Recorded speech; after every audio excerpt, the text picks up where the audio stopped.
Good afternoon and welcome to the ESCAPUZZLED podcast, your one-stop shop for all things escape rooms, immersive, virtual and tabletop escapes. My name is Corey and with me today as always is my puzzle pal Helena. How are we doing, Helena? Hello, Corey. You are sounding amazing. Thank you very much. And we also have joining us today Andy Bauch, the co-founder and CEO of the world-renowned escape room app Morty, the virtual catalogue and checklist of all escape rooms and haunts around the world, allowing users to seamlessly track all of their games, times, and reviews. It's like those spreadsheets that everyone has, but on steroids. How are we doing today, Andy? You well? I'm doing great. Great to be with you, Corey and Helena. Thank you very much for joining us today from all the way across the pond. Yeah, my pleasure. Great job on that intro. You crushed it. You crushed it. Every word of it. Absolutely smashed it seamlessly for the first time ever. I think that's the first time in this podcast that's gone smoothly. We're not re-recording anything. We're just going. No, this is one take wonder, this podcast. Guarantee the next sentence I say is going to need re-recorded. Yep. So one of the things that we like to do on the Escape Room podcast is we like to go straight in with a player profile. This lets all of us and the guests at home know you, but from an escape room player perspective. So we put out an escape room player type a little while ago, and that is stereotypes that we think there is within the industry, such as the explorer, the scaredy cat, the organized one, the leader.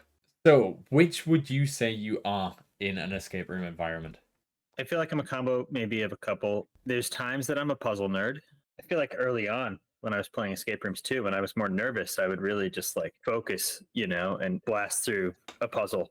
But I feel like I've wandered towards the organized one. One of them, the explorer, like just explores. So like I'll do a little bit of that, but I feel like I'm the guy putting the locks in the right places and figuring out what we haven't solved yet and calling things out. I think that's where I'm at. You in your profile, Corey, had said that you were puzzle nerd / overthinker or something like that. Is Yeah, that right? I'm very much the overthinker. Yeah, I didn't see that as an option, but I want to claim that too. If we do not have overthinker on there, I have to add it. I don't know why it's not on there, because that is probably one of the most common, I feel, among enthusiasts, is we tend to overcomplicate everything that we do, and the most simple puzzles are often the most ridiculously difficult in our heads. Right. After you play enough, you end up overthinking everything. Yeah, just looking for links that aren't there. Yeah. We're really good at doing that together and going, why have we got this? What are your stereotypes, Helena? So I think I was the organizer and the explorer were my stereotypes. Okay. So I'm pretty organized. I'll group things together, and also I like to almost break things in the process. So I'm pretty exploring. Taking exploring to the extreme, apparently. Yeah. Yeah. We did a whole escape room together and we didn't have an argument. I Mhm. didn't break anything. Actually, I broke a rubber band and that was it. But You were the reason it was tied in a knot. I thought it was already Yeah. like that. that was the problem. Wow.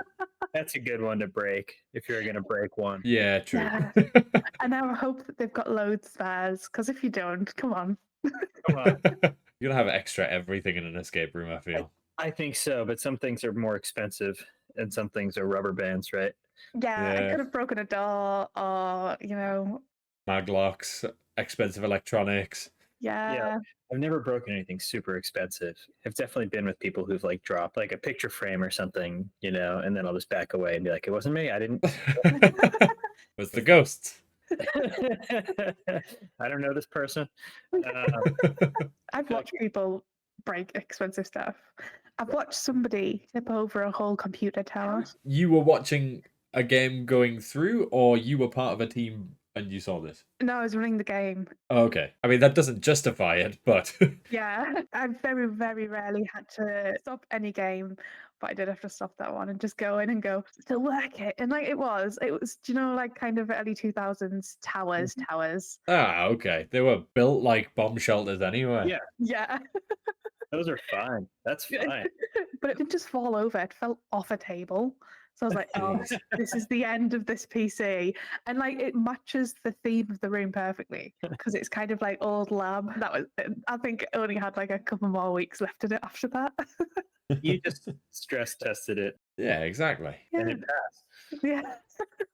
So can I ask you guys questions? Do you guys both work in the escape room industry or the immersive industry? Helena does. I'm more just an enthusiast. I was going to take over Helena's job, actually. Yeah. Fun story. Okay. as Helena was getting out of the industry, but I also work as a magic consultant for like theaters and things like that, and it didn't coincide with the things that I wanted to do, so unfortunately it didn't go through. But Helena Yeah. has worked in the escape industry for many, many years. Amazing. GMing, managing, designing, what kinds of stuff? So I was in a really lovely position. I worked for Escape Rooms Durham for about 7 years. I started off as a game operator, just running games, became a supervisor, then became the deputy manager. And at that point, we were opening up new sites. So I became a builder as well. So I designed rooms and kind of just consulted on puzzles to make sure they function correctly and change things around. And Yep. then 4 years ago, I became the general manager. And at that point, I was designing, building, and producing full games. So my magnum opus is my Christmas games. So I used to do a big Christmas game every year. It would only stand for 3 months and then it would disappear forever. But I spent all year doing it. And then in January this year, I left my job at Escape Rooms Durham just to do something a little bit more chilled out of production. I ran the whole show there, from staffing to running games to making sure that I had people on stalls on a Saturday morning doing outdoor escape rooms. So it's my time to leave, but I still have a little foot in the door. I dragged her back into the industry. Yeah. And now I am a consultant to escape rooms. So I'm still on my writing team. So we're currently writing a new game. And Corey rang me one day and went, "Do you want to do a podcast about escape rooms?" So I said, "Yeah, of course I do." So I'm back into the escape room world. Not that I really had a chance to leave it. That's amazing. I'm looking up these Christmas games. This is like the Naughty or Nice series. Yeah. So there was Naughty or Nice, then Naughty or Nice 2, then Naughty or Nice the Christmas Heist, and then there was the Magic of Christmas. Okay. Wow, we got it right. Yeah. Well, yeah, I love a good Christmas game. And I am always kind of amazed because, yeah, you're building for just a handful of months, right? Yeah. And some of them like really elaborate. Yeah, absolutely. And it was all very handmade. Like I made it in my garage. It was that kind of game. And I think my last game before I left, so my final Christmas, was kind of the best game I could have produced in a very short amount of time. And I learned how to code, how to fit Madlocks correctly and making sure that they function the way that I want to. And also taught a tree to light up as I wanted it to. Like, I had so much fun building that game. It was a very, very fun game. It is. You played it. Yeah. Yeah, it was thoroughly enjoyable. I left on a massive high. I got the game out, and then I think within 2 weeks I was gone. Are they going to revive the last game, Magic of Christmas, or are they going to make a new one this year? Do you know? Yeah. So all of our Christmas games have to run for 2 years to justify the build. So it'll run for 3 months, then close in January if it isn't doing incredibly well still. So one of our first Christmas game, we actually left it open until February, and then we were like, it's got to go now, and then pulled it. And then the next two were like halfway through January, we pulled it, and then every year it's kind of got shorter and shorter just because it gets like a little bit less interest. But this one will come back for Christmas 2024, and then it'll be a new game in 2025, hopefully. I don't know. I won't be writing that one. Amazing. Well, thank you. Yeah, I was curious. I know, Corey, like we've connected before on Morty, just like messaging about finding Yeah, you guys are super responsive when it comes to like any sort of bugs or issues or anything like that. Like the second I put it in the Discord, it's sorted almost instantly. So fair play to you guys for that. I'm sure we'll get on to talk about the behind the scenes of Morty a little bit later on, but you guys are super responsive. Thank you. It's awesome to hear that. So while you have an app that is all about reviewing themes, reviewing games, what is your favorite kind of theme? What will you go for every time you see it and it makes you a little bit excited? There's a couple themes that I always go for. Sci-fi. You could build the worst sci-fi game. I want to play it. And I think like B horror movie, you know, somewhere in there. Not like high budget horror movie, but like a shitty horror movie. I don't know. With all of the stereotypes and tropes that come with the horror movies. Yeah, that's what I want. Yeah, I heard Martin's podcast where he said that like he really wanted games to be realistic and he didn't, you know, zombies don't exist, so he doesn't want there to be zombies in his game. And I want there to be zombies in my game. So complete opposite. As far from reality as possible. Yeah.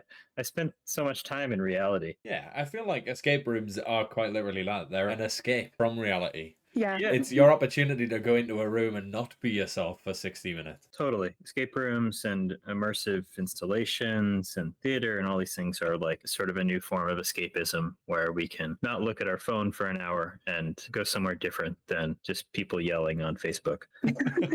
So with sci-fi, do you also enjoy like sci-fi films and series? Is that your go-to all across the board or just for escape rooms? Yeah, I definitely like sci-fi films and series. Not like every one, and I'm not like I need to watch every Star Trek episode. Don't send me any hate mail, please. Yeah, We all know Star Wars is better. It's fine. Wow. The Trekkies are going wild right now. I'm gonna drop off before I start getting death threats. Yeah, no, I love sci-fi books and read a ton of sci-fi book series. I'm always looking for recommendations. Please send me any recommendations. And yeah, shows, etc. Yeah, I probably watch like sci-fi or comedy or just whatever the dumb thing is that people say you should watch, you know. Whatever's in like Netflix's top 10. Exactly. I've got a few really good ones from there and just been like, wow, I wouldn't have actually picked this if it wasn't in here. I just Really? put it on. Yeah. Well, actually, like everybody, Baby Reindeer, I would not have picked that Yeah, as like a genre to watch, but it totally grabbed me and took me in. they're so popular. Yeah. Yeah, incredibly. But I would not have otherwise watched it. With sci-fi on an escape room front, obviously comes technology. Mhm. What are your thoughts? I mean, this could be highly controversial, but what are your thoughts on the use of technology in games? Because obviously there's a lot of benefits to it, but there's a lot of technical issues that crop up quite a lot. What are your thoughts? As someone who has never run an escape room, I love it, and the more the better. Okay. Have you never come across a room where there's been like a technical issue that's halted your game or something's had to be like fixed in the fly? I definitely have seen that a few times, especially with like an older game that hasn't been maintained as well, but not that often. And, you know, I've played plenty of games without much technology that haven't been properly reset, and you can have the same issue Yeah. potentially. So, yeah, I guess I've never really leaned away from it for fear that it's going to be broken when I get there. I'm just too much of an optimist about technology. Yeah. I mean, that's the best way to look at it, to be fair. Yeah. Definitely better to go in with. Is it best to go in with high hopes to potentially have them shattered, or Yeah, I'm always like cautiously optimistic, you know. I set my expectations pretty low, kind of assume it's gonna work, and then I'm generally pretty excited at the end. Yeah, my standards are fairly low, you know. So for somebody who wrote an entire app on rating everything and giving standards, that's surprising to hear. well, I didn't write almost any of the code. That's all our crack team who's putting everything together. But yeah, no, I mean, you don't really want my personal opinions on escape rooms. I'm just some guy, right? Like, but I hope that I and our team that we've created an environment where people that are much smarter than us and have way helpful things to say to other people have been able to do that and to get that across to everybody and help you figure out what's great and why and what might you like. Yeah, I definitely think that's the case. I know certainly whenever I'm booking in a room, I always go to Morty first because I know that's where the enthusiast opinions are going to be, and I know that's where the most critical opinions are going to be. Yeah, we try to keep it positive, right? Like we really don't want to create an environment of like elites, right? I've never looked at my own games on there because I'm too scared to. I really hate criticism. I just hope that they're good. I mean, looks pretty positive to me. Yeah. Is it nice? I have no idea. I'm still not going to look. Andy's like, it's all blue. I mean, the magic of Christmas is all loves right now. Yeah. Oh, that's really nice. It's good. There we go. But we need more ratings in Durham, it looks like. Looks like we need more ratings. We need more ratings in the UK as a whole. I feel like, obviously, we'll get onto this later on in the main segment of the podcast, but I feel like there's still so many people in the UK, especially even owners, that still don't know what Morty is. And often, whenever we go to a room, I'll write the review, I'll then post it both on our website and I'll post it on Morty, and then I'll send it to the like escape room owner and be like, here's the review I wrote. If you want to have a read of it, it would obviously mean a lot. I've also posted it on Morty, and 9 times out of 10, the first question is, what's a Morty? Who is Morty? Yeah, there's still definitely some knowledge to get over here across the pond. Well, I appreciate you telling people. Yeah, we need to do a better job getting the word out there. We do have a lot of folks in the UK and throughout Europe and the rest of the world that are using it. And I think we had reviews logged in something like 83 countries last year. I haven't looked to see how many it was this year yet. But yeah, we need to grow faster there for sure. And the more people, the better. I'm always surprised how many ratings there are on a game that I look at in London. And it's generally more than I expect. Yeah, I feel like the south of the country seems to have gotten the hint more so than the north. But I guess it's the same with escape rooms in general, because there's significantly more down south than there is up this way. Yeah, that helps. I mean, where it's an area of like real density of escape rooms, Morty also just becomes a much handier tool as well, right? Like, because now it's just that much more valuable to look at an app and see what's the best experience for me, what are the most awesome things around me, because there's so many options, and where should I go first, and what are other people doing. Whereas if you're in an area with just a few, like, okay, I'll just play them all, I guess. Yeah. That's the issue I'm currently having. Living in the northeast of England, I have complete nigh on every game in our area. But the next closest one's like 100 plus miles away, which obviously in the grand scheme of things in the US is not a lot, but that's like 1/8 of our entire country, and that's quite far away. Yeah, I mean, it's a lot for here too. To flip the conversation completely on its head, we've obviously gone into favorite themes, but are there any themes that you don't necessarily like, or you would say you sort of shy away from if you're going to book a room? I think I'm open to everything. I've never once said I don't want to play a game because of the theme. You know, it's like there can be an amazing movie in a genre that I never watch, and if it's good enough, I'm of course going to check it out. But I probably gravitate away from Sherlock Holmes type games. Don't pull me in that much. What else is kind of mundane? Is it sort of the games that tend to be overdone in the escape room industry? Is that sort of what you're leaning away from? Not necessarily. There's like prison games, right? Which everyone is like, I don't want to play another prison game. And I'm like, you know what? One of my favorite games in LA is a prison game. It's an incredible game. And I'm like, I still have a great time. It's just incredibly well done. So I don't know why Sherlock Holmes doesn't draw me in. I imagine myself like reading a lot of books, you know, and It's all written. yeah, Read. it's going to be a lot of writing and logic puzzles. And One thing I heard somebody say on a podcast the other day is their reason behind not liking the Sherlock Holmes games is because often you go into the escape room and it says, you are Sherlock Holmes. And it's like, well, Right. if I was Sherlock, I would just get my way out of the room without having to do any of the puzzles because I'd just figure out what the code at the door is. Yeah, exactly. Or just kick it down, you know, like Yeah. he was a pragmatist at the end of the day, you know. Gets it done and gets it done fast.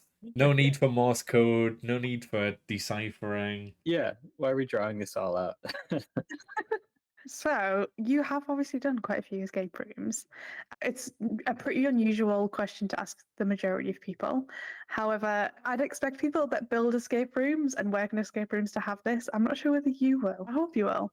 What is your favorite type of lock that you've either came across in somebody else's game or you just like the look of it? It is a fun question. I think I'm not as qualified to answer this as a lot of people, but having played a lot, I mean, I tend towards the like high tech locks. Not to say that I don't love lock and key games or encountering lock and key, like especially some really fun, elaborate locks that really fit well with the game in any kind of game. But yeah, some kind of RFID unlock that features like a really satisfying placement of a prop into some kind of socket or something, and like it's about how it activates, right? I want the reaction, I want the like feedback, you know, the brrr, or like something, you know. I love that too, actually. Satisfaction, isn't it? Those like clicks and noises, it's like, oh, just hits different. It's that rush, like dopamine or otherwise, of solving a puzzle, and then you get a little bit extra when it's like, oh, it like physically snaps into place. It like, and it sounded right, felt like it did. correct. This is one of the big issues. I was discussing this with somebody today. This is one of the big issues with having an escape room podcast. Obviously, the Reality Escape Pods do their thing where they have the Spoilers Club and they can talk to the hosts and guests about escape rooms. But yes, from our perspective, we can't discuss escape rooms without giving things away. So it's really difficult to be like all excited and wanting to talk about the really cool things that we've experienced, but then not being able to talk about it or having to use code words or things like that. or you just say, you know, like Spoiler warning. Yeah, just earmuffs, next 10 seconds, count to 10, or you're going to hear the spoiler. I don't mind spoilers that much personally, because I feel like I forget things fast enough that it doesn't actually true. matter. But people that don't want spoilers really don't want spoilers. So I get it. Sorry, I don't know if you guys could hear that, but I think England just scored because the house wow. opposite are going wild. It is the 91st minute of the England game, and we are now 2-1 up. Wow. So there's a chance of us getting into the finals if we get out of extra time real quick. Oh, stressful. And back to the podcast. I didn't hear it. Yeah, my microphone is working overtime on noise cancellation today. Please don't edit that out. So, I always seem to fall into the negative Nancy every single episode. I switched it around this week and I've somehow ended back with the negatives. But what is your least favorite puzzle? Is there anything where you go into a room and you're like, ugh, this is a lot of reading, or Morse code again? What is something that you shy away from? Good question. I feel like the Morse code, it's like usually fast enough that it doesn't bog me down. A lot of reading, yeah. I mean, you kind of said it, but if it's a lot, I'll take the hit on that sometimes. Sometimes there's escape rooms that are really not so great where you'll just have to like solve a in place, like here's a word search or a crossword puzzle, or just like do just like throw a random modern puzzle in there, and that always feels like kind of a cop out unless it's really properly integrated with the escape room. But yeah, I don't really want to be given a worksheet, right? Nothing like finding a Sudoku in the middle of an Egyptian tomb. Yeah, I mean, look, if you built out like a really cool sort of like Sudoku module of some kind and it's very physical, I'm not going to fault you. I'll play Sudoku all day. I mean, that wasn't me complaining. I love Sudoku as well. Yeah, just don't hand me a pen and paper, Do you know, you just get given like a whole binder of information, and I want something that I can really easily just go, that's in bold, that's a different color, this is what I need, and then that's it, and then I can walk away from that. And I know sometimes it is like it's story setting and it's making sure that you are taking in information. Nope, my brain is just going, let's just skim over that. I need that word there. Cool, let's move on. Yeah, sometimes the story building can be really cool from reading, but you can only do so much, right? Before our little dopamine-addled brains start to wander, and we're just like, I'm in a room surrounded by cool stuff. How can I focus on this? I think that's one of the things that sets some of the best escape rooms apart, is being able to incorporate that storytelling into the puzzles and into the set design so that it still progresses but doesn't feel like you're reading a story or learning or anything like that. Absolutely, yeah. Really cool to come up with understanding the story. It's also, I think it's tough. Like you can overdo it by trying to give people too much of it. And it seems like one of the toughest parts of building a great escape room. So we've already talked about your player type. So you're the explorer and the puzzle nerd. So what are your strengths in an escape room? Yeah, I mean, like, I think I just have some experience solving and even creating to some degree different types of puzzles, and having worked as a software engineer and just being like in my computer 24/7, I'm good at focusing. So I can focus and blast through a puzzle a lot of times pretty well. But I like to zoom out and kind of see what's up. And so, yeah, it's like managing the minutia, I feel like is kind of my strength, seeing little things, what's finished, what's not finished, right? Like where are we? And then zooming in occasionally to power through a puzzle. I don't know, it sounded kind of generic, but No, that's right. I feel like sometimes it needs that like step back away from it to be able to sort of organize things and keep everybody on track, because otherwise you could be solving something that's already solved. People don't really know where they're at. There's people running around with keys that don't realize they've got keys in their pockets. So yeah, it definitely needs that sort of little bit of management to keep everything on track. A little bit, yeah. On the flip side, I don't notice things, like I can be extremely unobservant when it comes to finding things in the room. If there's a search puzzle, if you're looking, at the beginning for all the items, like you don't want me on that at all. I just step aside, and I'm never the one to find the thing. We had this exact issue in the room that we played at the weekend called Heist. I looked at an object and I was like, nope, no information on there. And Helena took the hat off me and she goes, there's a name. There's a name right there. Come on. Nice big bold letters. I was like, oh, so there is. Literally, I was like, oh, there's something blue on the back of there. And it could have just been a logo, but you just catch it and you're like, no, get that back out right now. Yeah. I'll totally miss it. I'll look at the thing and I'll not see it the first place and I'll discard it and I'll be the one whose fault it is, right? Or if everybody's looking around the room trying to find the thing, I'll be the one that's like, did you look in this jacket? Yes. Did you look here? Yeah, I'm just redoing somebody else's work the whole time. So But in all fairness, that then saves the other people that are overlooking it, because if they did look in a jacket and then you went back into said jacket, then sometimes you might find it. So yeah. Or even you can go through your friends' purses, which I've seen quite a few times, of going, why is there Tic Tacs in this puzzle? This makes no sense at all. And Yeah. their partners just turned around and went, that's my handbag. Yeah, or people that you don't even know. There was a immersive experience in Los Angeles from there's a production company called Mr. and Mischief. It was called 40 Watts from Nowhere. And I went with my wife, and you're basically running a pirate radio station, just like operating an unauthorized radio station based on a true story. It happened back in the 90s when somebody did this, and she built this station to play like good music when all of the corporate controlled radio stations were kind of just playing the same songs over and over again. And anyway, you're in this person's apartment, kind of like living their life. And my wife is just going through this woman's purse and she's finding all kinds of stuff. And she finds a passport and she's like, oh, I found a passport. Like, I wonder what this is for. And like, so before we realize it, I'm like, I really think that might just be somebody's stuff. Because we did it with a group, and we didn't know three of the people there. She was totally cool about it. She was like, oh yeah, that's my passport. That's my Oh my God, you watched that happen. I was expecting a bigger reaction. She was pretty nonchalant. Yep, that's mine. That's all my money. Yep. And I know it's an immersive event, but that's still another thing I can't quite grasp. Like, public games and public events in that capacity Mhm. aren't a common thing at all in the UK. It's 99% private events. Yeah. I can't imagine being stuck in a room for 60 minutes or more with people that I don't know in such a high intensity puzzling environment. We've got these things in the US, they call them extroverts, I guess. And like, I personally have not ever. It's apparently a common plague. It's pretty.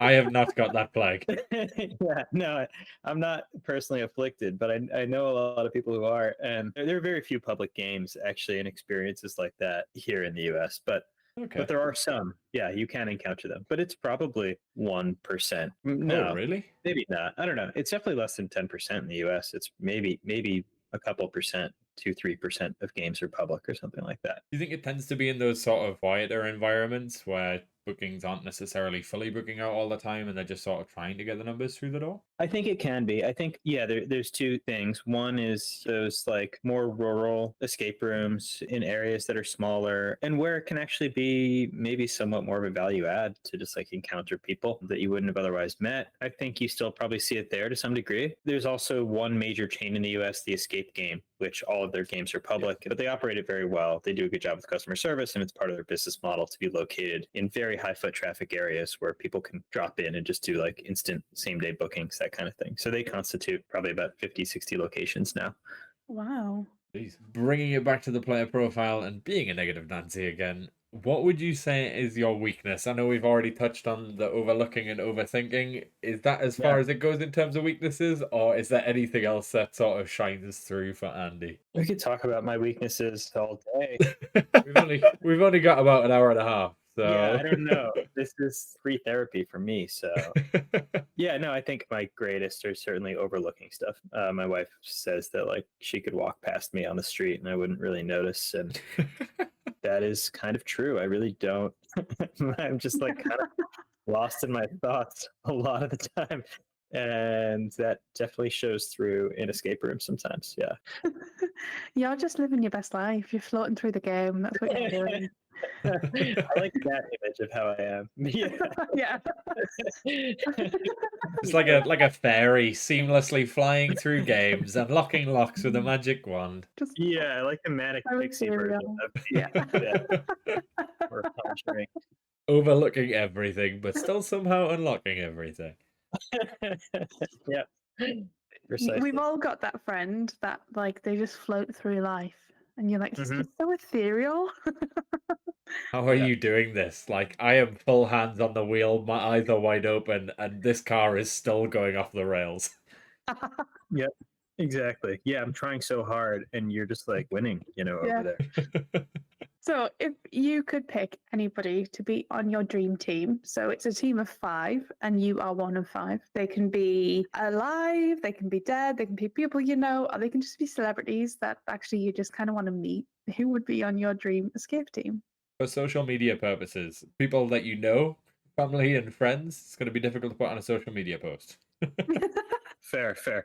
I mean, we have a number of celebrities that use Morty. Some of them, like I've been in Ooh. touch with. Yeah, I was going to say, can you share? I don't feel like I can. I feel like I shouldn't because that Okay, gets okay, fair. That's tough. fair. That's fair. Yeah, I will say I've started to notice a trend, which is that there was like a young tennis player who recently announced that they're super into escape rooms. There's like a number of tennis players that I think are into escape rooms. So I think I just want to go play escape rooms with a bunch of professional tennis players and see what that is like. That's a really strange correlation. Yeah, Isn't but it? also Isn't they've it? totally got to be nerds. I mean, Yeah. they're playing tennis. It's like when I meet RAF people, the people who are like obsessed with planes, and I'm like, you guys would be good at escape rooms. And of course they would, because they're also total nerds. And why wouldn't tennis course. players be? Absolutely. Sorry, who would be on your dream team? So you've got tennis players. The entirety of the tennis players in the US. It's just going to be the It's 4 tennis players, It's yeah? just all tennis, yeah. Professional tennis, yeah. I'm having trouble getting more specific than that. Who do you feel like should be on my dream team? I feel like, I mean, I don't know if this person uses Morty. I feel like they definitely should or probably do. But Neil Patrick Harris, Yeah, I feel like he'd be great on a team. He's certainly on my team, on my dream team, not on my day-to-day team. yeah. He's a Morty user. He is a Morty user. Yeah. Is he? Oh, that's so Nice. exciting. Yep. So he says. So I had like Pedro Pascal, Sheldon Cooper, Buddy the Yeah, Elf. but most people's suggestions are just people that they'd like to spend time with and Yeah. nothing remotely practical in an escape room environment. Like I really want to sit and have like a cup of tea with Pedro Pascal. I think that would be lovely. Yeah. So Yeah. if you know him, if anybody knows him, can he please come to Durham? Thank you. So I feel like this is more so who would you like to spend 60 minutes locked in a room with dead or alive? I think it'd be fun to play an escape room with a bunch of police officers to see how bad they would be. They're terrible. Are they? Oh, you could tell me firsthand. Yeah, you know this. Yeah. They're bad. Well, actually, no, not all of them. Some of them are really good. I feel like there needs to be a study where somebody just takes all of the professions and puts them in an escape room environment and just see who logistically are the best in an escape room. Yeah, occasionally we'd have like full police forces just come through on a day, and we used to have like a book of like funny things that people have said in the escape room. And one of them that always sticks in my head is like, I'm used to looking for drugs, not for keys. You couldn't find the keys. But yeah, like it's hit and miss. Like nurses in an escape room are incredible. You've not seen an escape room until you've seen an escape room with the nurses in. They're like pam, pam, pam. Yeah, like puzzles galore. Just really good and really good at going, we've done this one now, we can move on. This is the next step. And like really just nice. They're organized, they're smart, they are detail oriented, they can't miss steps, they have to cover everything, and they can work with any person no matter how difficult and not lose their temper at them, right? Like yeah, it'll be like the most calm escape room. I feel like they'd be nice enough to reset it at the end for you as well. They come out and it's like it's already reset for the next team. Don't bother going in. 100%. Although just really simple things. These are nice things that you can do for game operators, just for future reference. Like putting mocks back on hasps and putting puzzles away once you've done them. Like I know it might be in the wrong place, but even just like close to the place, it's so lovely. And every time they'd tidy away after themselves, and there'd be like one person in the team, and like their job was to tidy. Oh. Do I miss escape rooms? Yes, I do. So my technique of just gathering all of the props into one corner of the room. It's infuriating. Okay, that's good to know. Actually, no. It literally doesn't affect your reset. You don't have to worry about it at all. But back to nurses then, I was going to mention this. Like this is one that we see Morty's got, now tens of thousands of users, and we don't know what people do, but I've like started to observe some trends, and certainly like the medical professions are very represented in escape room players. There's a lot of nurses going on team building things, doing whatever. Doctors, super common. Also teachers, Yeah, educators, whether it's elementary through university, right? Like just all the way through. A lot of interesting trends of like who ends up doing it more. I think it's like a really nice way to get your team together as well. That isn't like we're just going for a drink. It's like engaging, isn't it? It's not just like switching off and drinking heavily. Yeah, exactly. And some teams might just want to go to the pub and drink and be around each other and like catch up and stuff. But all my teams want to go to escape rooms, which is really cool. That's awesome. I love it. Yeah, I think that my first escape room that I ever did was with a team building event, and just a guy on my team who now became my co-founder at Morty just scheduled an escape room, brought us all to this sort of like creepy doctor's office themed escape room. Nobody knew what to expect, but he did a very good job briefing us beforehand. I feel like for a team building thing with people who haven't played before, you got like somebody ideally has done it and can like explain, right? I think they just said like, just make sure you call stuff out if you see something that could be relevant. Just like communicating is the most important part. Yeah, super fun. I think some teams have a not so great time. They don't play a very good game for the first time, and so they're turned off from escape rooms, or they're just in like a super chaotic, they shove 16 people into the game and it ends up being a lot of people. yeah, total chaos. So yeah, I want every team building group to ideally have a good start. I don't know how to make that happen, but yeah. That actually segues us perfectly onto the next question, which is how you got into escape rooms and why escape rooms. Gosh, the why. Well, so you know how I played my first one. I think after that, I brought my wife to play one, thinking like this she would really enjoy. She freaked out. Like she good freak out or bad freak out? In a good way, just like okay, and was like, I want to do this every week. Like everybody that's played a lot of games has the person that's kind of the driver, right? Whether it's them or someone in their group. She was ours. And then a couple of our other friends around here, Mika and Alon, started playing a lot of escape rooms. And like in Los Angeles, there's so many. It's so easy to just mainline escape rooms all week. I'm so jealous. It's a luxury, right? Just having so much content. So that's kind of how it started. Why? I don't know. Like I played adventure games. Right? Monkey Island. I played all these games as a kid that I think perfectly prime you for escape rooms. And I did cryptograms and I did these little puzzles and I did magic stuff and like play board games. There's so many like overlapping circles that make up things that sort of go with escape rooms or are similar to escape rooms. And I feel like I've checked a lot of those boxes, I would say. I feel like being a nerd in general tends to sort of lean into escape rooms perfectly. Yeah, I'm just a nerd. Yeah. The why is nerd. Nerd. Exactly. I am a nerd. I like other nerds. I enjoy nerdy stuff. That's it. So you have accidentally made incredible players for nerds to get together, to speak to each other, and actually just talk about what they're doing. So the concept of Morty, where did it come from? And please tell us, why is it called Morty? I already know the answer to the why it's called Morty, and it's just very cool. That's why I put it in here. I was like, I want other people to know how cool this is. Okay, cool. So yeah, well, I mean, first off, it's not a clever concept, right? Like it's a sort of obvious concept to anyone that's played escape rooms for a while. It's like, well, why isn't there a site or an app that I can go on that lists all of them, where I can see what's best and I can log everything I've done and I can find all the games that me and my friends haven't played yet. And so we're about the 2000th people to attempt making this. We're just the craziest ones to have done it for now like 3-4 years and taken it to the extreme of building for iOS and Android and web and business platforms. And so generally the sort of trend of like, do I want to devote my entire life and career to building this and like the conviction to do that.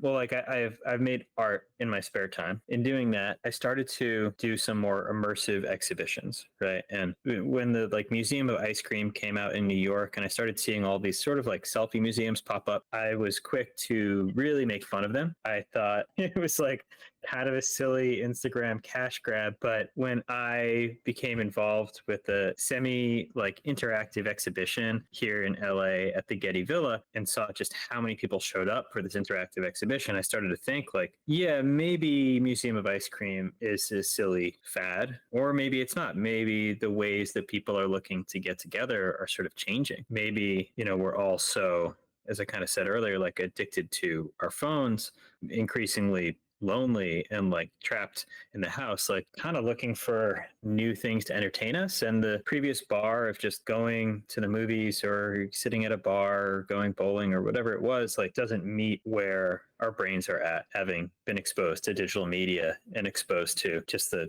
incredible immersion that's provided to us by digital platforms and things like that. So I think that combined with the proliferation of tools like Raspberry Pi and Arduino and projection mapping and all these things that make it possible for individual people to create literally Disney Imagineering caliber attractions in a strip mall or a warehouse around the world was this trend that I thought like, okay, there's actually something cool here. And I think people are seeking out these more tangible experiences, really like escapist, as we said, interactive experiences. On the flip side, creators are able to do this on a much lower budget all over the place. And I see kind of entertainment maybe moving more in this direction. And so that's kind of what gave me the conviction to say, let's build Morty. The name Morty came from, it was a throwaway name for Mickey Mouse that Disney, Disney originally. Water mouse.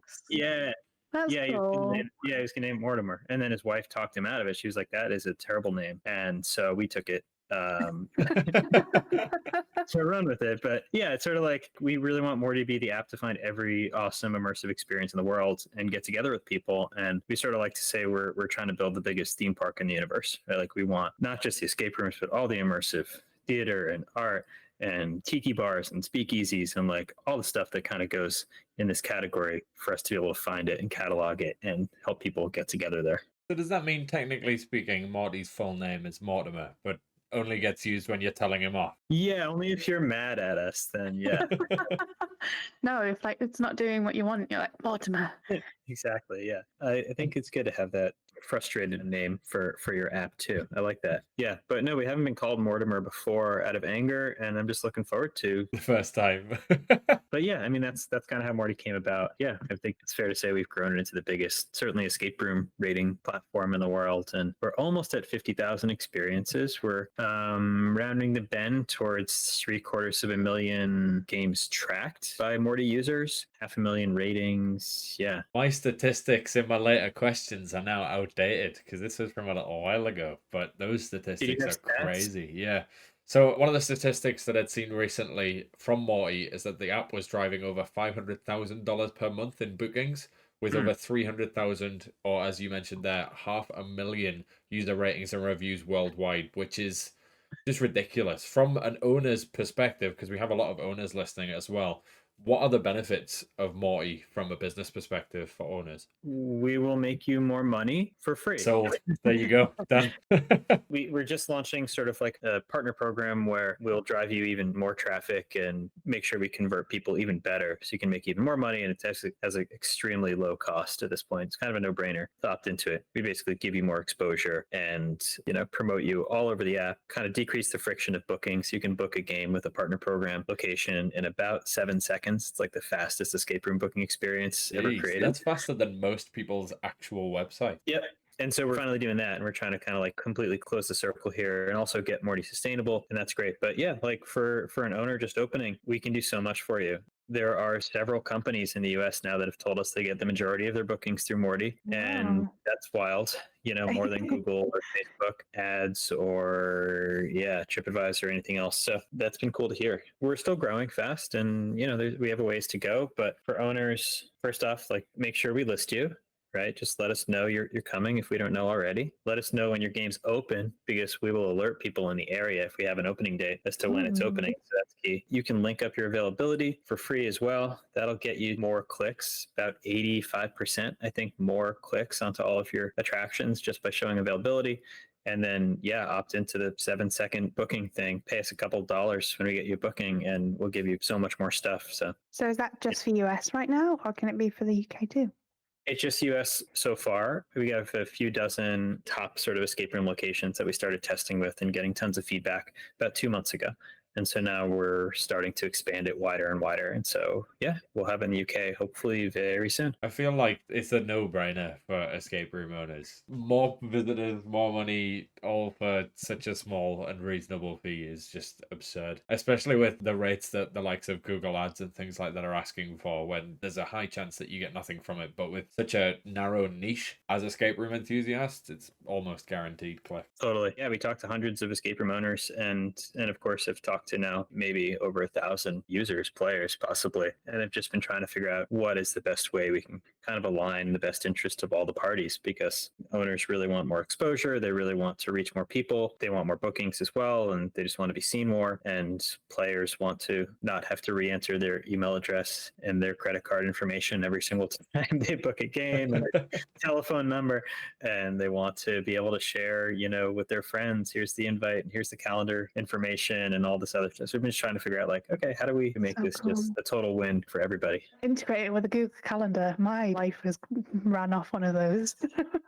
Yeah, you can just hit a button, it'll add it to your Google Calendar. That's so cool.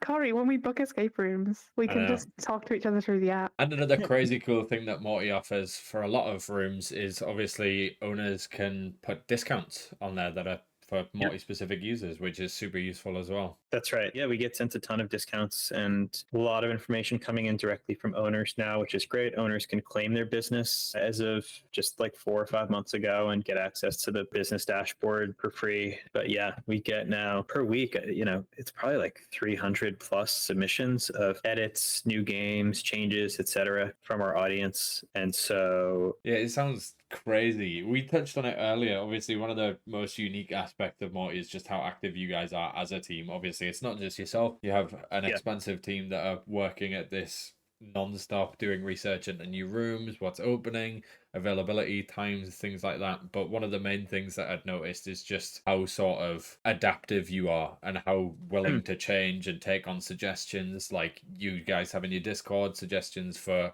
the app, for the Discord, for the web app, for Android, Apple. You're just constantly taking in knowledge and changing accordingly to what fits the consumer, which is so nice to hear in a world of non-consumer friendly product. We're just trying to do what we see the best companies and products out there do, which is you have to listen to people and you have to make the time to talk to people and to get all the feedback and to record it and to act on it. And there's a million features we want to build, and there's some stuff that causes us just like physical pain that we haven't prioritized it yet. We just have an endless list always of things that we have to build, but it really helps us so much to prioritize when we have conversations with people or when we get feedback. And it helps us a ton when we find out about bugs. And, like a lot of times we'll find out about really rapidly about a small issue from a user just writing in. So I guess I don't understand products where it's not easy to reach the team. I don't understand, especially if you're relatively early or small, and you're not spending your time to get that feedback. Why wouldn't you want to know what your customers are thinking and how you can make their life and your life easier? Like, why would you not want to know that? Totally. I don't know. I mean, building an escape room is really not any different, right? Like, great owners are taking in that feedback. They're taking in the bad, taking in the good. The bad hurts. It hurts all of us so much, right?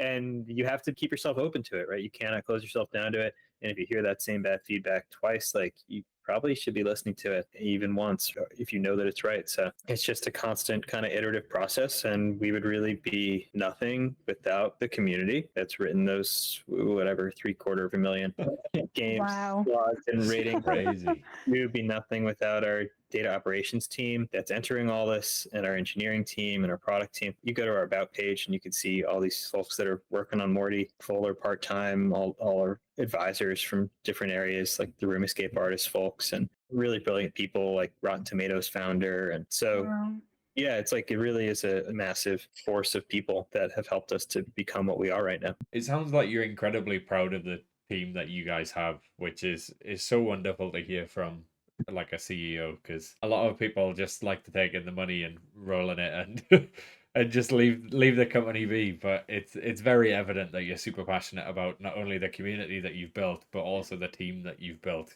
to keep this industry going forward. Yeah, we have a wildly talented team. I'm super lucky that there are so many smart people that have wanted to work on this thing. And we're all over the place too. We're a handful of us are in the US, but many in Europe, right? Portugal and Latvia and Bulgaria. Got some folks in South America. Really like a global team at this point. Nobody in the UK yet. We're both thinking it. Can we join your team? Like, come on. we need 2 people in the UK. Oh, do you? Oh, that's strange. Like mid-20s, like escape rooms, kind Exactly. of techy. Exactly. How are you logistically keeping this worldwide team together? Because in the businesses that I've worked in, even just having people in the same city that aren't necessarily right next to each other has been a logistical nightmare. So I can't imagine being hundreds of thousands of miles away. It's tough, but me and my co-founder Carlos have worked together for like 6 or 7 years now, and so we know each other really well and trust each other. Same with 2 of the other engineers that started on our team, Sandus and Marcis. Like, we've all worked together for a long time, and so we already kind of like, we have a rhythm of working together, and we know what each other are great at and not so great at, and so that's helpful. But I mean, how do we do it? We check in every day and we hop on, and maybe it's just 15 minutes, but like, we're syncing up in real time every day. Sometimes it kind of sucks because it's too early in one place or too late in another place. But luckily, we don't have anyone yet in like Hawaii or Japan or something that's like totally screwing over our time zone situation. Anytime I think like, I'd like to take a trip to Tokyo, I'm like, cool, but then I cannot work because we've got people in Los Angeles and the East Coast of the US and Central and Eastern Europe, and so we all just never talk to anyone. But it is chaos as well. We rely on a ton of asynchronous tools too. We use the chats and all those things, and we're always proactive about hitting those threads. And we also use a tool that lets us all kind of like see when another's online, and we can just kind of like click on one another to initiate chats or like jump into rooms. And so we try to find stuff that makes it easier. But I do wish we were all sitting in the same room a lot of times. Hell. Do you guys ever get together as like a big group, or try and get together as a big group, even just for like fun? Yeah, we have several times. So my co-founder lives in Riga in Latvia, and I've been out there now 3 or 4 different times, and one time with the whole team. We also, we did a team get together here in Los Angeles one time where folks came out for several weeks to, over a month. We did a team get together in Italy. We rented a big place sort of like 30 minutes north of Rome, and came out, I was there for 6 weeks. People came for various amounts of time. So we've tried every year to have a prolonged, let's work in the same place kind of thing whenever we can afford to do it. Does productivity go up or down during those times? Mostly up. Okay, Wow. fair. That's a surprise. Mostly up, yeah, but it's a different way of working, and it's a change, and you're away from home and you don't have all your stuff that you have, and so you fall into different rhythms. And sometimes you're in Italy and none of you speak Italian, and like you're just kind of like bumbling idiots to everybody in town. Yeah, but you figure it out. And Italy was tough. Like, we had 3 or 4 unproductive days where the place we rented did not have great Wi-Fi, and we're trying to acquire like wireless equipment. Again, like not Rome, but like north of Rome, like very quiet place. My like barely passable Spanish made me like the closest to speaking Italian, and that did not end up being very close. So I was the one trying to find a way to get a cab on a Sunday when they'd all decided to take the afternoon off, to get back from the grocery store. So not always productive, but problem solving. So what made you expand from just escape rooms into haunted experiences? Good question. Yeah, it comes from listening to our users. We weren't really sure what Morty would become when we started. We knew escape rooms had a lot of depth, and we still think there's way more depth to plumb that we plan on going down. But ever since the early days when we had a wait list for people to sign up, we would always just ask, outside of escape rooms, what else are you into? Or what else do you love? What other hobbies do you love? On one of our questionnaires, we asked that. Another, we asked specifically about different types of immersive attractions and what do you like? And we just found crazy overlap with escape room players and haunts. A lot of escape room players also really into scary haunts and other type of immersive stuff too. And so why do we pick haunts to add next? I don't know. flip the coin. You know, see, I like the idea. yeah, you just had to pick one to test out, and we liked that it was a big kind of seasonal push, right? And we'd be like, okay, we can do it, and we could be done with it for the year, and then we could do it the next year. And so that's why we sort of did it. And yeah, last year it was tough, right? We added thousands and thousands of haunted attractions, and now luckily this year it'll be a lot easier. Our data ops team has built some AI stuff to just detect when things are opening or changing. We have all the database from last time that we can kind of like reassess, and so it should be a lot easier, but it's still a lot of work. Do you think the correlation between escape room players and obviously the haunt industry is why horror games seem to perform so well in the likes of Turpica and awards and things like that? I think so. I also have a theory that like when people are put into a stressful situation with other people, they tend to forge closer relationships with those people, or they tend to like emerge with a much more memorable impression or experience. And there's not much more stressful than a 12-foot minotaur with glowing eyes chasing you through a maze. Yeah, like I think those horror experiences can just be so memorable that they really stick in your memory, and thus make them a little bit more top of mind when you come to think of these awards. But not every escape room player, of course, likes scary stuff. A ton of people do not. I think that's a matter of kind of becoming desensitized to it, which not everybody is interested in. But I think of escape room players as coming from one of two camps generally: the theater kid or the board game geek, right? And the theater kids, not all of them, some are like more squeamish, but a lot of them, they want that immersion that comes from haunts. They're not as disappointed in a game if it doesn't have as many puzzles in it. Whereas the board game person maybe cares a little bit less about the set decorations and the atmosphere and more about the flow and getting into that flow and the gameplay and the puzzles. And then there's some people that are just kind of both, right? And that's great too. But yeah, the haunts and that like drive for immersion part of the escape room profile. What do you guys think? Yeah, it's a weird one. I think we almost always, on every episode, have somehow snuck horror games in. I'm a huge fan of horror games.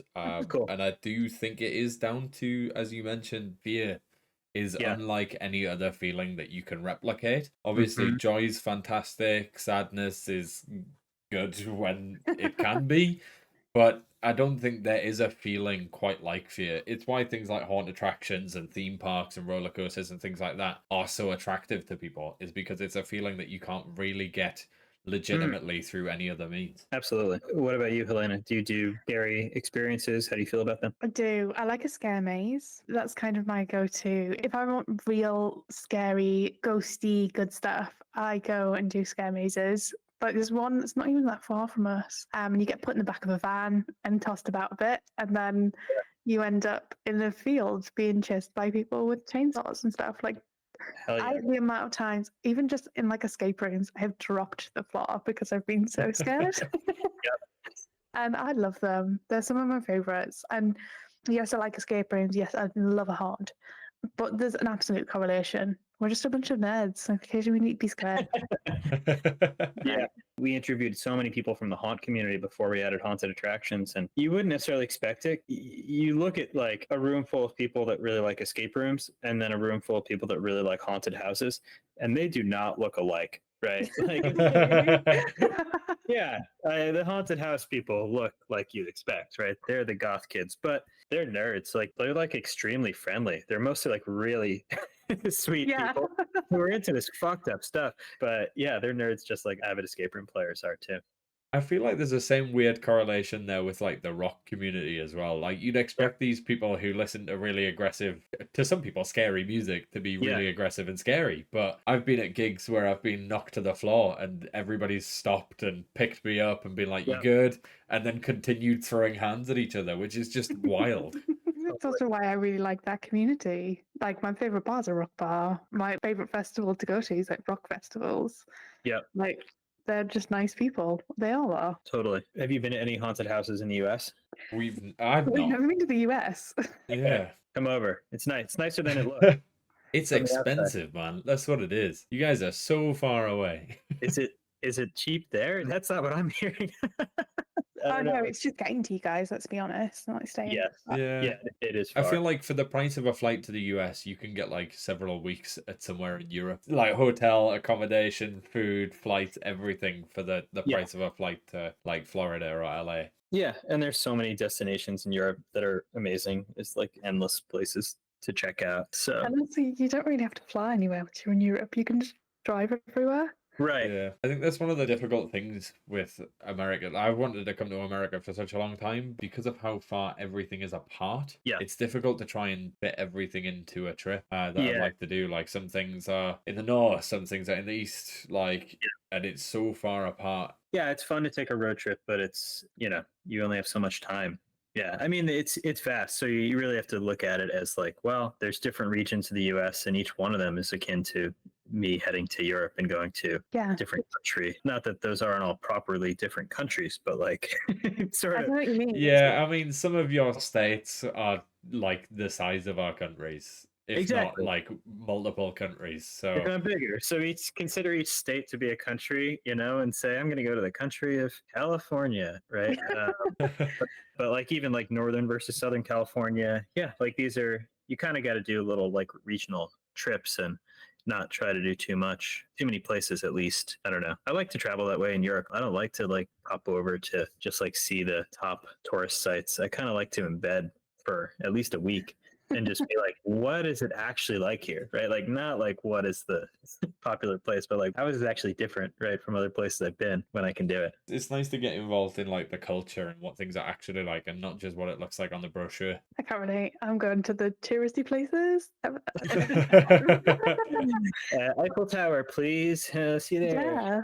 The amount of times that we've just gone, oh, we'll just do a weekend away and we'll just go to that city and enjoy that city for what it is. I even love doing the touristy stuff in my own city. So to Yeah. do it in somebody else's, I am up for that. I mean, I'm happy for most people to be that way because it means that like the underground spots are easier to get into, right? So Yeah, you can keep that to yourself. That's fine.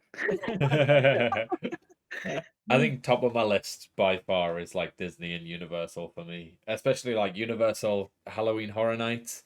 yeah, And just like the Imagineering side of Disney just blows my mind, which obviously you have a past in. So Yeah. I can't even imagine what was it like working with Disney? Oh yeah, it was cool. I didn't work on the park side, but I got my free pass so I could go to Disney whenever I wanted to Oh the my parks, god, which was cool. so jealous. Gosh, I used the hell out of it.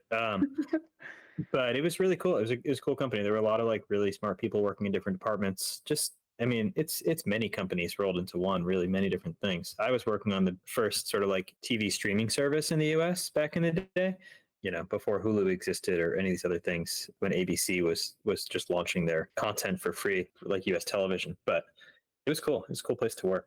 So outside of Morty, you also make incredible Lego artwork for some very big clients. How did that start? How did you get the dream job? Yeah, it is a weird job, right? I got kind of bored, at one point after working at the same place for many years, and I wanted to make something physical and tangible after just working on digital products all day, every day. And I was like, maybe there's some kind of art I can make. I bought a digital camera and I was like, I think I could get into photography and I feel like I can take some interesting photos. And it turned out I couldn't. I was really bad at it. So I sold that, and I tried a few other things. I had like a few different concepts, and one of those concepts was making art out of Lego bricks. And at the time I was getting a master's and I was studying computer science, and I was doing like a specialty in sort of like digital media. I was doing all these classes on like transcoding and transforming different data types and like all different sort of visual algorithms, and was kind of in that right headspace to try to crack that problem. So yeah, I made a piece out of Lego and just kind of faked my way into being an artist. It's really a lot of fakery. Years into it, I was like, I guess I can call myself an artist. Like my friends were like, yeah, you make art, you're an artist. I was like, yeah, but no. I was like, screw it. I just have to start faking it. And then I guess it became somewhat real. So who is your biggest client that you've made Lego art for? I'm so jealous. You've been paid to play with Lego. I think that's everybody's dream. Very fun. Biggest clients, I think I made 3 pieces for Miley Cyrus for like different What? houses of hers. Yeah.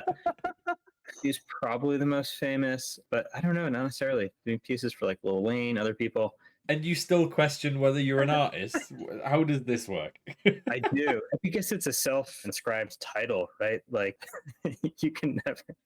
I don't know why I have so much self-doubt about that, but yeah, there's a good chance I'm going to make an artwork now. I got a deposit to make a piece for somebody who is one of the most famous people in the world. Her name rhymes with fiance, Oh. and we'll see how that goes.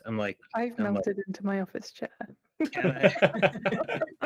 I'm in the self-doubt phase of that project of like, can I make it something good enough that this is actually going to happen based on what we're talking about? We'll see. Yeah. Do those clients tend to go for portraiture, or are they going for weird and wonderful things? I think we're talking portraiture mostly. Oftentimes, like of other iconic people, more pop art style, I would say, is what we're talking. Can we find them anywhere? I will link them in the show notes. They're absolutely sensational. And this isn't me just blowing your trumpet. Like, they're actually so cool.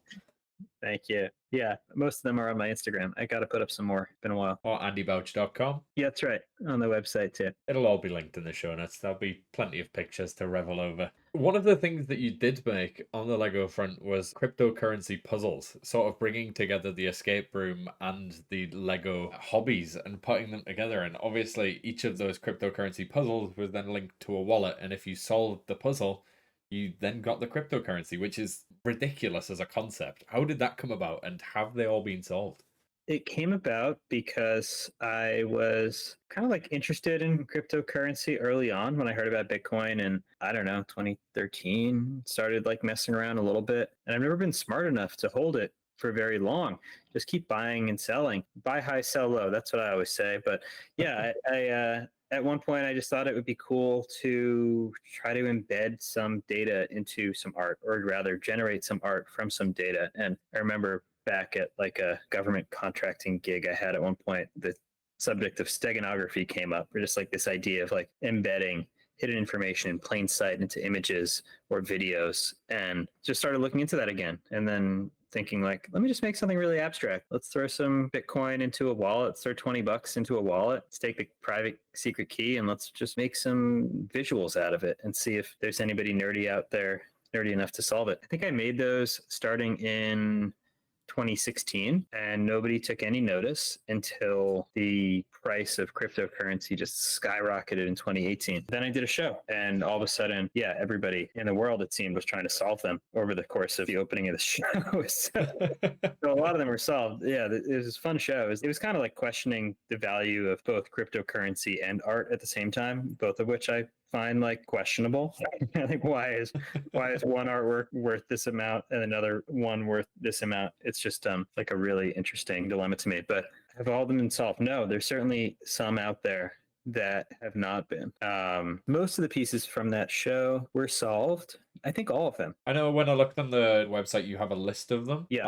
And I was looking through. Are the ones on the website all solved, or are some of those unsolved? No, there's some unsolved ones. Yeah, I think there's one piece from the show, New Money, that I did, which is unsolved. And it was like a triptych, sort of like sales retail clerk who is sort of like almost evaporating over the course of this triptych. It was part of a series I started to do on technological unemployment, and like which jobs are going to go away and like what is that going to look like, or how's that transformation going to look. And that one I think remains unsolved. I don't know how much it's worth. I don't know if it's worth your time. I put the crypto in there a lot later than like 2016 ones, so don't get too excited, but I think the puzzle is still waiting. I mean, if you have a list of the unsolved ones for us to put in the show notes, I'm sure the lovely puzzle nerds that are listening would love to even just take a look at the puzzles and have a crack at it. And if they can get something out of it, monetarily especially, I mean, who doesn't like money? Yep. Well, let's start with that piece. I think that one's called Cog on my website, and it's much, much harder in some ways than the other pieces on there. So. Well, this podcast is not going out for a month, so I've got a month head start on everyone else. Yep. Good luck. But I'll go easy on you guys. I'm like Colin Kari for clues here. In like normal puzzle games. Meanwhile, there's like cryptocurrency puzzles that are just crazy. Such a cool concept. And again, like bringing those mediums together of like art and crypto and all of those things is just something that obviously we're seeing with the likes of NFTs. Obviously, there's quite a big overarch between the art world and the crypto world, so it's very cool that escape rooms have managed to sneak their way in there as well. Totally. Yeah, NFTs were a fun phase. What world were we living in when they were happening? Like the monkey one, I was just following on Twitter for days and I was loving it. Yes, Bored Apes forever. It's a weird space. Web3, crypto, yep. That's a different podcast episode, yeah. Yeah, it's a whole different breed.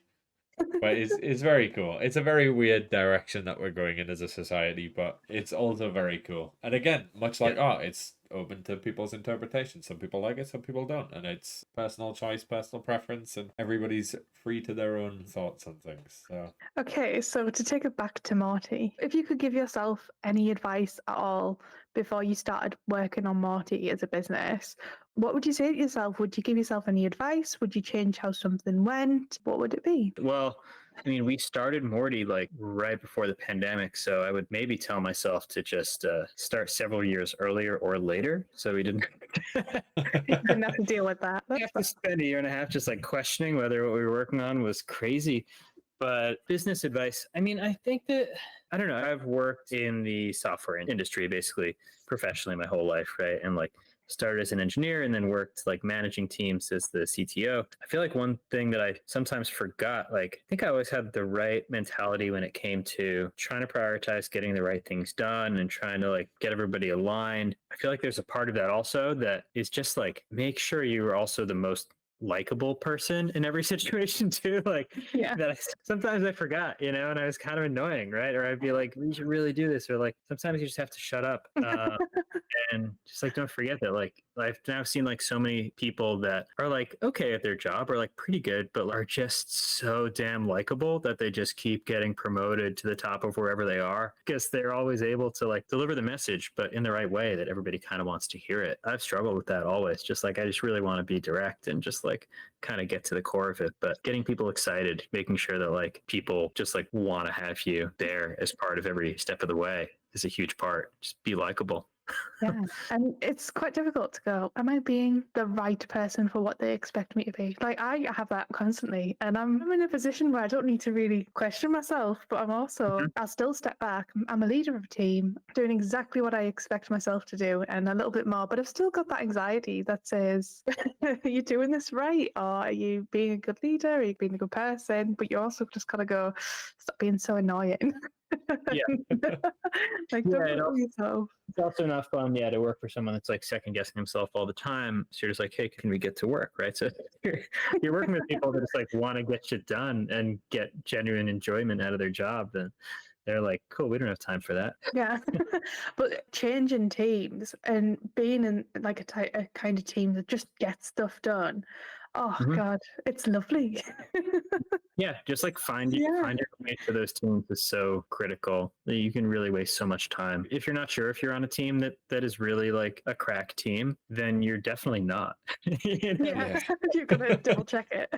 Yeah, you definitely know when you are and when you're being challenged and pushed and learning all the time and getting a ton of satisfaction out of being able to, occasionally perform at the same level as people around you. So the handful of times I've found my way onto those teams, it's been amazing. It's one of those things you notice, especially like from a managerial perspective. It's so foreign to a lot of people not working hard. Like I find it so difficult to not constantly like graft my ass off. Yeah. But some people are like, oh, I'm just not going to do anything because I don't like my job. But surely if you gave it your all, you'd get more out of it. The days would go faster. It would be more entertaining. The business would perform better.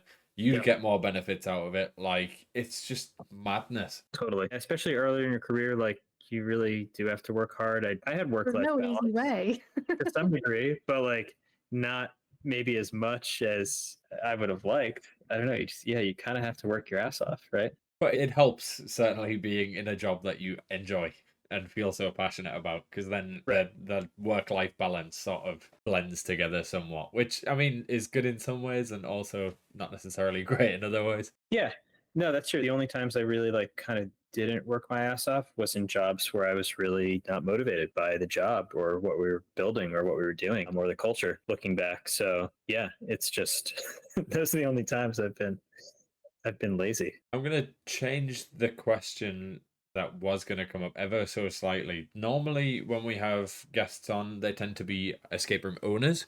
Obviously, you're coming from a slightly different background within the escape room industry. But if you had an unlimited budget to create your own room, or alternatively, if you had an unlimited budget for Morty, what would you build? First thing, yeah, I put all my unlimited budget into Morty, right? We've got just a team of 3 engineers supporting iPhone, Android, web, business platforms. That's so Wow. impressive. So we would love a couple more hands on deck. There's so many features, right, that we've wanted to build for a long time. Just a general sort of like discovery page when you open the app that shows you stuff in your area, things that are new, trending, that your friends like, what's discounted, what do we recommend based on what we know about you. We already have like a recommendation engine sort of built on the back end that works pretty well, but we've yet to ship it. And now, this can be Helena's new Netflix, recommendation engine for the next escape room or immersive experience. We want to add lists so you can create arbitrary lists of like, here's what you should play in this area, or like, these are my top favorite games here. There's such a stack of features that we want to build, and that's where all my money and time goes right now. I'd put it there. But if I had to spend it on a attraction of some kind, Doesn't necessarily have to be an escape room. Obviously, you're very much into haunt attractions and immersive. Like, it could be one of those as well. You know what I really want to see exist in the world? I don't know if I'm the one to build it, but maybe I'll fund it. I really like a speakeasy. I really like a hidden bar that's in the back of a grilled cheese shop or a laundromat or whatever it is. But I really want to invert it sometime. I really want the fancy bar to be up front.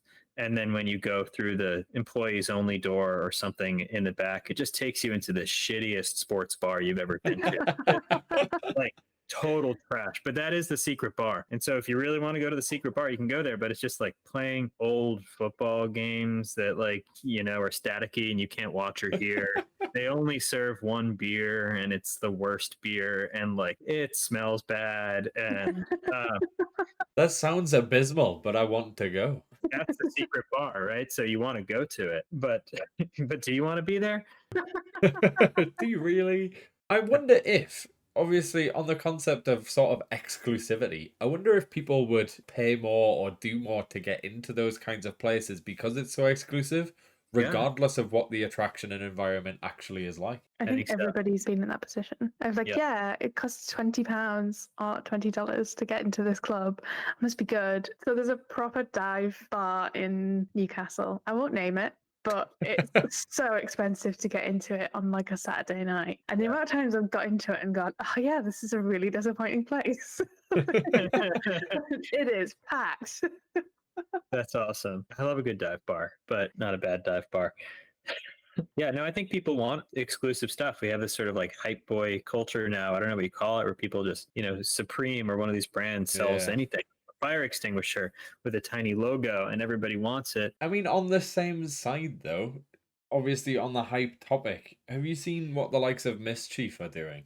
Oh my god, Mischief boots. They went free in my brain. The Mischief boots are a weird and wonderful thing, but they're doing some really cool artistic concepts as well. Yeah, I love that they're just doing weird shit. I've yet to actually pay into any of them, I think, but I always check. I just love that they're just doing bizarro stuff. Like recently they bought a real art piece by a really well-known artist. I don't know if it was a Warhol or something like that. And then they replicated it identically 199 more times and sold the 200 pieces at a set price. I think it was about £2,000 or dollars.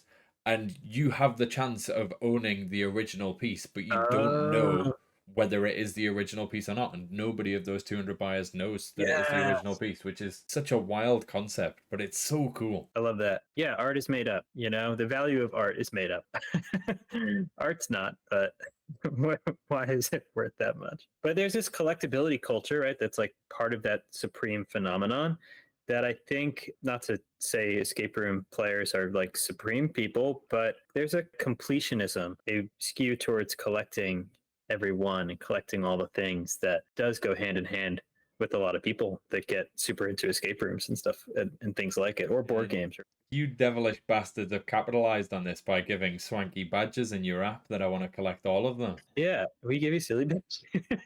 They're not silly in my heart. I need all of them. We should have a supreme badge. Did we give you a bug catcher badge for the like bugs that you I repaired? believe I did. I'm gonna pull up my Morty and see which ones I've got. On a different front, who do I have to pay off to get a ESCAPUZZLED podcast badge for our listeners? Because I mean, Ooh, Reality Escape Pod have it, and if there's money needed to be transferred or Yeah. favors that need done there, yeah, I don't know. Somebody can pay off and it'll be done.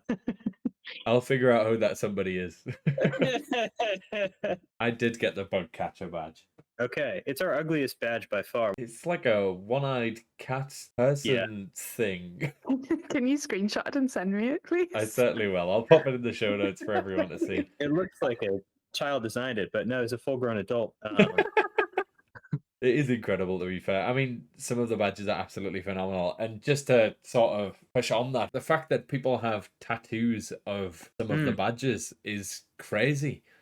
Yeah. Like, whenever you unlock a badge for a certain amount of escape rooms played, like I recently hit one for a certain amount played, it gives you the backstory of the badge and also shows you people getting tattoos of these badges, which is crazy. Yeah. But again, so cool. That's a popular one, yeah, to get tattooed. I don't think we've hit 10 people yet. I'll have to like figure out when we do. Is this actually just your staff and you're like, please go? No, none of the people work for Morty that have the tattoo. I'll get one, once we reach 1 million users, right? That'll be when I start getting Morty tattooed. What will the tattoo be of? Will it be the Morty logo or will I it don't be know. something a little more artistically represented? I think just the logo, just like a proper face tattoo, Right where a teardrop would be. It's just that little open door. Yeah. Or forehead. Yeah, people get some crazy tattoos for crazy things, like people getting Domino's tattoos for free pizzas and I mean, for free that pizza. shit's permanent. Like, Yep. We need a weird mascot like Domino's used to have. Yeah. like a lock. I mean, I feel like that's super overdone. The lock or key Yeah. sort of character within the escape industry, but That's why we didn't call it Unlocked the App or Maze Key Enigma Room. everybody that's got maze, key, escape, lock, or anything's now questioning. They're pissed. No, they're not. I mean, like, this is like, you have to optimize for people knowing what you are, right? So the problem with Morty is what you alluded to earlier in the episode. You're like, everyone's like, what is a Morty? And why? It is a mouse that got thrown out into the dirt and then revamped as an escape room app. Exactly. Yeah. There's a whole thing behind the name Mortimer as well. Oh, yeah? So it's all to do with death. Yes. And it's like Walt Disney was obsessed with death from like a really young age. So he was going to be called like Mortar, I think it is, which is like German for death or something very similar to that. And it turned to Mortimer and then to Mickey. So it's all about death. The whole of Walt Disney's surrounded in. Well, It's this a certainly weird took a thing. turn for the I worse. know, I'm sorry. Walt Disney Dark Web we're going into right now. But I really recommend the Disney series by Ask a Mortician. It's so interesting. She does series and it's like weird stuff that you wouldn't have otherwise known, like mysterious deaths or the way that it's connected to Disney in these like really weird ways and like storytelling and like Bambi and just have a I nosy. feel like we're gonna have men in black suits with the Disney ears embroidered on their arms knocking at our doors pretty soon. Yeah, I find a lot of stuff when I work there, and I'm not sure, It's fine. We can get rid of all of that. Don't worry. This entire segment of the podcast's redacted. Yep, we're not. No, gonna keep talk it about- in. Keep it in. This is When Mickey Mouse comes knocking at my door, I'm gonna point him in your direction, Andy. People need to know this stuff. That's awesome. Well, this is the only podcast anyone should be listening to, so There we go. So You heard it here first. I'm clipping that and turning that into a soundbite. I'm also sending it to the Reality Escape podcast. He's got control of the edit. there's no context to that comment whatsoever. Yeah. I am posting this episode fully unedited. Awesome. Well, you guys are great. This has been so fun. Not a problem. Thank you for joining us. What are your plans for the future of yourself, your artwork, Morty? Do you have any teasers, anything that you're currently working on? Lots of good stuff coming up from Morty. Let's see, we're starting to toy with what app subscription would come with, and so we're doing a lot of conversations and research on that. Starting to build some stuff there. We are going to get that Android app up to full feature parity with the iOS app. It's like 80%. And there's a few major things we have to build to like connect with other users and stuff like that. And more features for owners. We're just like spending so much time building stuff after we spent 3 years just building for players and kind of like ignoring the half of the equation that now we're finally saying, okay, owners need to be able to manage all their experiences and their promos and interact with their customers better. And there's so many cool things to do. So, yeah. Awesome. Well, thank you so much for joining us today. Lastly, where can our listeners find you? Obviously, you've got the Morty app both on the iOS store and on Android, but where can they find you yourself and obviously the Morty socials? Yeah, all the Morty stuff is at Morty app. Yep, you can download us on any of the app stores. We also have a web version at morty.app. And then me personally, my handle's just Andy Bauch everywhere, Bauch. And yeah, please reach out to me, reach out to us. We love to hear from anyone that uses Morty, has ideas, has issues, has good, bad, etc. things to say, because that's how we keep making it better. So please don't be a stranger. Excellent. Well, thank you so much to everybody listening. If you haven't already, please do go back and check out all of our other incredible guest episodes. If you want to, you can leave a review, obviously, for us, or you can go leave a review on Morty of the wonderful escape rooms that you've done, and we shall see you in the